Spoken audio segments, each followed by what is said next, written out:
রাজ্যে super speciality হাসপাতালের জন্য প্রিবিডে আবেদন জানিয়েছে বহিরাজ্যের ৮ সংস্থা বলে শনিবার জানিয়েছেন মুখ্যমন্ত্রী doctor Manik Saha. Association of surgeons of ইন্ডিয়ার রাজ্যভিত্তিক সম্মেলনে বক্তব্য রাখতে গিয়ে আগরতলার সরকারি মেডিকেল কলেজের চিকিৎসকদের বাদ দিয়ে স্থানীয় বিশেষজ্ঞ চিকিৎসকদের নিয়ে কাজ করতে হবে হাসপাতাল কর্তৃপক্ষকে বলে ওই দিন জানিয়েছেন মুখ্যমন্ত্রী doctor Manik Saha.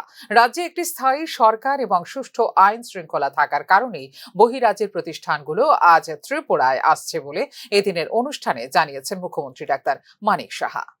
Super specialist আছেন, তারপরেও বলছে যে এই জিনিসটা এখানে হয় না। তা যে কারণে আমি এবং আলোচনার সাপেক্ষে আমি বলেছি যে এখানে এমন একটা হসপিটাল আমরা করব যেখানে কেউ বলতে পারবে না এই চিকিৎসা এখানে হয় না। প্রিবিডে প্রায় 8টা সংস্থা এসছে, বড় বড় সংস্থা তারা এসছে, এবং আগরতলা শহরের মধ্যে একটা প্রাইম এরিয়ার মধ্যে আমরা বলছি যে কোনো জিনিস আপনারা আগরতলার গভর্নমেন্ট মেডিকেল কলেজের ডাক্তার নিয়ে আপনারা কাজ করতে পারবেন না। কারণ এটা একটা সমস্যা হচ্ছে, আপনাদের যদি এখানে নিজেদের ডাক্তার রাখেন তবেই আমি এই প্রজেক্টে আমি হাত দেব।